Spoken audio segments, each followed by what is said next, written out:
Pag-aaralang mabuti ni Pangulong Ferdinand Marcos Jr.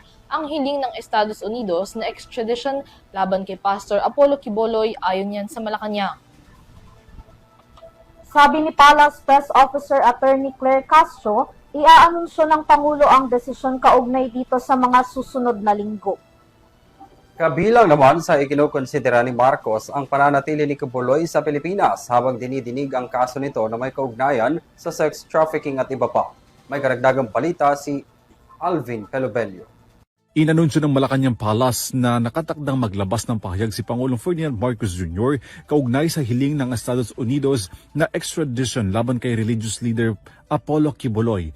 Kaugnay ito sa kaso ni Quiboloy na sex trafficking at racketeering na na-file sa Amerika. Ayon kay Palace Press Officer Attorney Claire Castro, natalakay na raw nila ni Pangulong Marcos ang naturang extradition at sinabi umano ng Pangulo na kinakailangang pag-aralang maigi ang hiling ng US. Inaasahan umano sa loob ng 2 linggo ay maaaring maglabas ng pahayag ang Pangulo.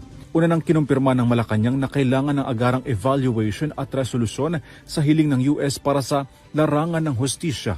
Nakausap po natin kanina mismo ang Pangulo at sinabi po niya na kailangan po talaga itong pag-aralan mabuti.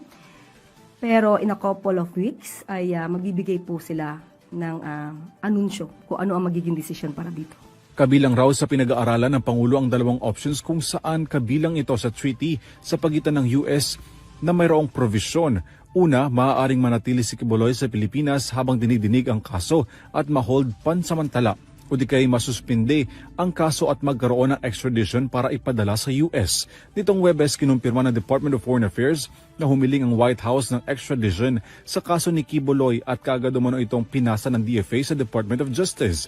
Inaresto si Quiboloy noong September 2024 dahil sa paglabag sa Republic Act 7610 o ang Special Protection of Children Against Abuse, Exploitation and Discrimination Act. Naharap din sa non-bailable na human trafficking charges. Matapos maaresto, nag-plea bilang not guilty si Quiboloy sa kanyang kaso pero kasalukuyan siyang nakadetene sa Pasig City Jail.